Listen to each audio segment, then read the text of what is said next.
കഥയുടെ തുടക്കത്തിൽ രണ്ട് കുട്ടികൾ സ്കൂൾ ഗ്രൗണ്ടിൽ നിന്നും സംസാരിക്കുന്നതാണ് നമ്മളെ കാണിക്കുന്നത്.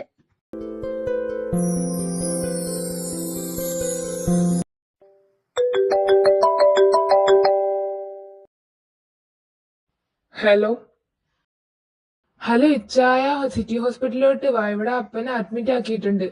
ഹലോ ഹലോ ഹലോ കേൾക്കുന്നുണ്ടോ ഇച്ചായ?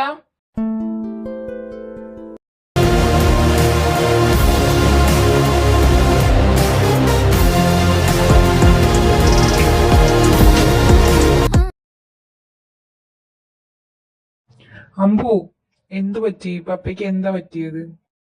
അത് പിന്നെ ഇച്ചായ, പപ്പയ്ക്ക് ചെറിയൊരു ഡോക്ടർ ലിസ. പപ്പയ്ക്കിപ്പം പ്രത്യേകിച്ച് കുഴപ്പങ്ങളൊന്നും ഇല്ല. പിന്നെ മെഡിസിൻസ് ഒന്നും എടുക്കുന്നില്ല. കറക്റ്റായിട്ട് ഞാൻ 3-4 വട്ടം വാൺ ചെയ്തതാ, എന്നിട്ടും കേൾക്കുന്നില്ല. ഹെൽത്തും തീരെ മോശമാണ്. അതുകൊണ്ട് 3 മാസത്തേക്ക് ഞാൻ ബെഡ് റെസ്റ്റ് പറഞ്ഞിട്ടുണ്ട്. ഓഫീസിൽ നിന്നൊന്നും പറഞ്ഞാലും എങ്ങോട്ടും വിടണ്ട. വീട്ടിൽ തന്നെ ഇരുത്തി ഹെൽത്തി ഫുഡ് കഴിപ്പിച്ച് മെഡിസിൻസ് ഒക്കെ എടുപ്പിക്കണം. പിന്നെ പപ്പയ്ക്ക് പ്രത്യേകിച്ച് കുഴപ്പങ്ങളൊന്നും ഇല്ല. ഇനി ഷോക്കിംഗ് ആയിട്ടുള്ള ഒരു ന്യൂസും പപ്പേനെ കേൾപ്പിക്കരുത്. അഥവാ ടെൻഷനായി BP എങ്ങാനും കൂടി അങ്ങനെ എന്തെങ്കിലും വന്നാൽ ജീവൻ നഷ്ടപ്പെടാനുള്ള സാധ്യത വരെ ഉണ്ട്. പപ്പ ഇപ്പം കയറി കാണാം കേട്ടോ. ഐസക്കിനെ കാണണമെന്ന് പപ്പ പറഞ്ഞായിരുന്നു, എന്തോ പറയാനെങ്ങാണ്ടുണ്ടെന്ന്. ഒന്ന് കയറി കണ്ടേക്ക്.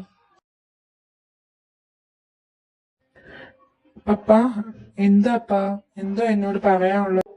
അത് നിന്നോടൊരു പ്രധാനപ്പെട്ട കാര്യം എനിക്ക് പറയാനുണ്ടായിരുന്നു. അത് പിന്നെ നീ അറിയാതെ തന്നെ നിന്റെ കല്യാണം കുട്ടിക്കാലത്തിൽ ഞാൻ എന്റെ കൂട്ടുകാരന്റെ മകളുമായി തീരുമാനിച്ചതാ. അതിപ്പോ നടത്തണം, അത് അത്യാവശ്യമാണ്. പപ്പ എന്തിനാണ് അവളുമായി എന്റെ കല്യാണം നിശ്ചയിച്ചത്? പണ്ട് നമുക്കൊന്നുമില്ലാതിരുന്ന സമയത്ത് അവളുടെ അച്ഛനായ എന്റെ ആത്മമിത്രമാണ് നമ്മളെ സഹായിച്ചത്. ആ സഹായം ഇല്ലായിരുന്നെങ്കിൽ നമ്മൾ ഇന്ന് ജീവിക്കുക പോലും ഇല്ലായിരുന്നു. പക്ഷെ അച്ഛാ, എനിക്ക് ഒരാളെ...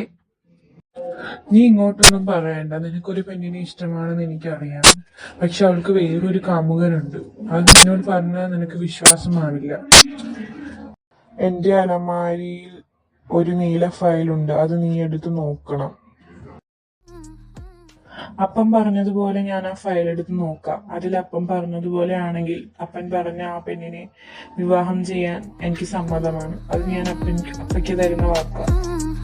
മോനെ, അവളാ നമ്മുടെ അൻപു പഠിക്കുന്ന കോളേജിലാണ് പഠിക്കുന്നത്. അവളുടെ പേര് ജുവാന. നീ അവളെ ഒന്ന് പോയി കാണണം. ഇത്രയും പറഞ്ഞ ശേഷം ഇബ്രാഹിമിന്റെ ബോധം നഷ്ടപ്പെടുന്നു. എന്താ അമ്പു, എന്താ ഇബ്രാഹിമിന് പറ്റിയത്? അതൊന്നുമില്ല അങ്കിളെ. അത് പിന്നെ ചെറിയൊരു നെഞ്ചുവേദന വന്നു, അതാ ഹോസ്പിറ്റലിൽ കൊണ്ടുവന്നത്. ഇച്ച അമ്മയെ പറ്റിയുള്ള വിവരം കിട്ടി. അമ്പു, എന്താ അമ്മയെ കുറിച്ച് കിട്ടിയ വിവരം? ഇച്ച സംശയിച്ചത് ശരിയാ. അമ്മയുടെ മരണം വെറും ഒരു മരണമല്ല, അമ്മയെ ആരോ കൊലപ്പെടുത്തിയതാണ്. അതെനിക്ക് അന്നേ തോന്നിയതാ. ഇതിന്റെ പിന്നിൽ ആരാന്ന് വല്ല... ഇച്ച ഇതിന്റെ പിന്നിൽ ആരാന്നൊന്നും തെളിഞ്ഞിട്ടില്ല, അന്വേഷിച്ചുകൊണ്ടിരിക്കുക. അഥവാ കിട്ടിയ ഞാൻ ഇച്ചാനോട് പറയാം. അല്ല ഇച്ചായ, പപ്പയ്ക്ക് എങ്ങനെയുണ്ട്?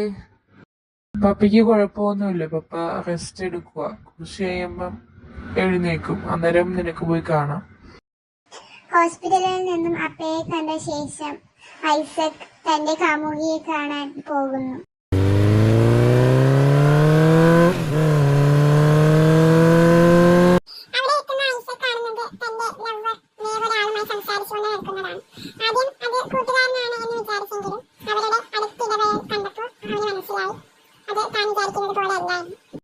സെല്ലോ, നമ്മുടെ കാര്യമെങ്ങാനും ഐസക് അറിഞ്ഞാൽ ഞാൻ പറയണ്ടല്ലോ പിന്നെന്താ ഇവിടെ സംഭവിക്കാൻ പോകുന്നതെന്ന്.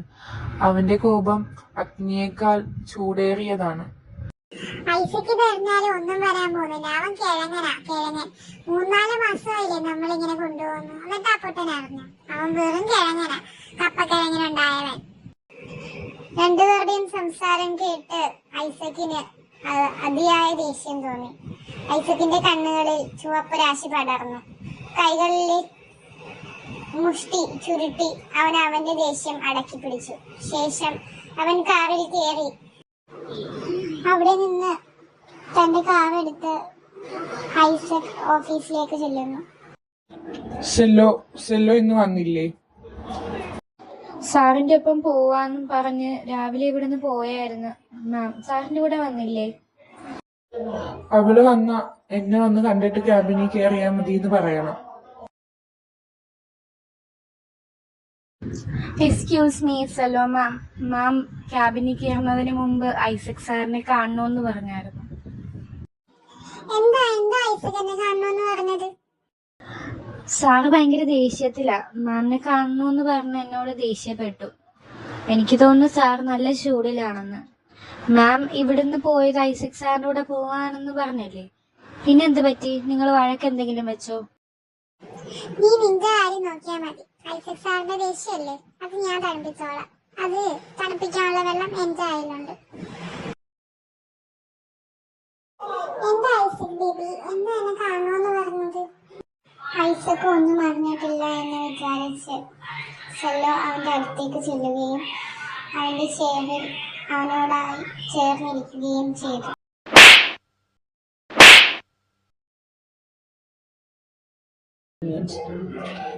നിർത്തരി നിന്റെ ആട്ടം. നീ ആടിയതൊക്കെ മതി.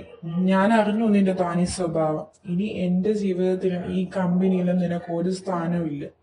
പിന്നെ എന്നെ ചതിച്ചത് കൊണ്ട് ഞാൻ നിന്നെ വെറുതെ വിടുമെന്നൊന്നും നീ വിചാരിക്കണ്ട. ഇപ്പൊ ഞാൻ വെറുതെ വിടുന്നത് നീ എന്റെ അങ്കിളിന്റെ മോളായതുകൊണ്ടാണ്. അങ്കിളിനെ എനിക്ക് ഇഷ്ടമായതുകൊണ്ടും അങ്കിള് എന്റെ വിശ്വസ്തനായതുകൊണ്ടും. അത് നീയായിട്ട് അത് ഇല്ലാണ്ടാക്കരുത്. ഐസക് അതിനുശേഷം തന്റെ കാറുമായി പുറത്തേക്ക് പോയി. അവൻ പോയത് തന്റെ അച്ഛൻ തനിക്ക് കുഞ്ഞിലെ നിശ്ചയിച്ച അല്ലെങ്കിൽ തന്റെ ഭാവി ഭാര്യയായ ജോആനയെ കാണാനാണ്. You got me wrong if you believe you were out of my head. You got me wrong if you don't know that I'm feeling regret. Now ഡാംബു, ഞാൻ നിന്റെ കോളേജിൽ വന്നിട്ടുണ്ട്. നീ അപ്പ പറഞ്ഞ ആ കൊച്ചില്ലേ, നിന്റെ കൂടെ പഠിക്കുന്ന ജോആന, എനിക്ക് അവളെ ഒന്ന് കാണണം. നീ അവളുമായിട്ട് ഇറങ്ങി വാ. എനിക്ക് അവളോട് കുറച്ച് സംസാരിക്കാനുണ്ട്. എന്തിനാ ഇച്ച ജോആനെ വിളിക്കുന്ന? അതൊന്നുമില്ല, എനിക്ക് വെറുതെ സംസാരിക്കാനാ. ശരി ഇച്ച, ഞാൻ വിളിച്ചോണ്ട് വരാം. ഞാൻ അവിടെ നോക്കട്ടെ, എന്നിട്ട് ഞാൻ അവളെ കാണാനെ വിളിച്ചോണ്ട് വരാം.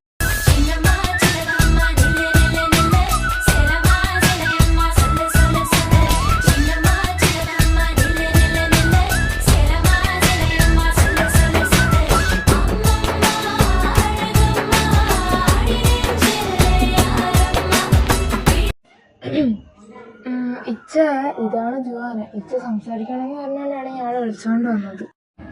ശരി, ഇനി നീ പോയിക്കോ. ഞാനേ ഇവളോട് കുറച്ച് സംസാരിച്ചിട്ട് വിട്ടേക്കാം.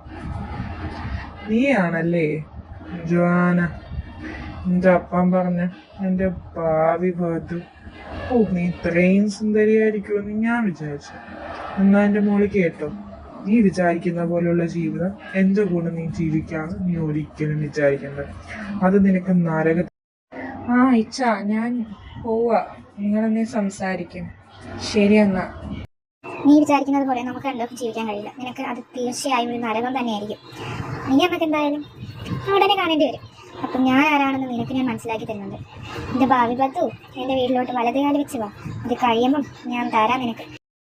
ഞാൻ ഇവിടെ വന്നെന്നോ ഇങ്ങനെയൊന്നും പറഞ്ഞെന്നോ എന്റെ പപ്പേനെ വിളിച്ച് പറയരുത്. പറഞ്ഞ നിനക്ക് എന്നെ അറിയാത്തതുണ്ട്. പിന്നെ നീ കാണും എന്റെ സ്വരൂപം. അത് പിന്നെ ഞാൻ എനിക്ക് കല്യാണത്തിന് സമ്മതമൊന്നുമല്ല. അങ്കിളിന് എൻ്റെ പപ്പ കൊടുത്ത വാക്ക് പാലിക്കാൻ മാത്രമാണ്. അല്ലാതെ നിങ്ങളെ ഇഷ്ടമുള്ളത് കൊണ്ടോ നിങ്ങളെ കാശ് കണ്ടിട്ടോ ഒന്നുമല്ല. എനിക്ക് കല്യാണത്തിന് താല്പര്യമില്ല. നിങ്ങളുടെ സ്വത്തോ അല്ലാതെ ഒന്നും ആഗ്രഹിച്ചിട്ടൊന്നുമല്ല. എൻ്റെ നിവൃത്തികേട് കൊണ്ടാ. ഓക്കെ, ഞാൻ പോവാ.